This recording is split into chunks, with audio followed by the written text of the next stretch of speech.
অষ্টম শ্রেণীর এক ছাত্রের ওপর হামলা চালানোর ঘটনায় অভিযুক্ত যুবককে গ্রেপ্তার করল পুরাতন মালদা থানার পুলিশ। উল্লেখ্য, মঙ্গলবার পুরাতন মালদার ৮ মাইল এলাকায় স্কুল থেকে ফেরার সময় অষ্টম শ্রেণীর এক ছাত্রের ওপর হামলা চালানোর অভিযোগ ওঠে এলাকার বাসিন্দা উজ্জ্বল মণ্ডল নামে এক যুবকের বিরুদ্ধে। এই ঘটনার জেরে আতঙ্ক ছড়িয়ে পড়ে এলাকা জুড়ে। এরপরই পরিবারের অভিযোগের পরিপ্রেক্ষিতে মঙ্গলবার গভীর রাতে অভিযুক্ত উজ্জ্বল মণ্ডলকে গ্রেপ্তার করে পুরাতন মালদা থানার পুলিশ।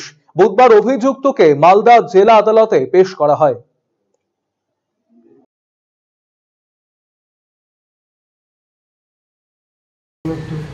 হ্যাঁ,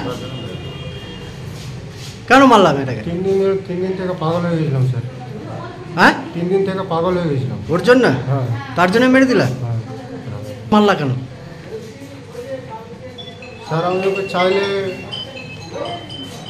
হ্যাঁ হ্যাঁ ধোকাবাজি। কে? মেয়েটা। ওই জন্যই আমাকে রিজেক্ট করতে চাইছে, কিন্তু আমি ছাড়তে পারছি না।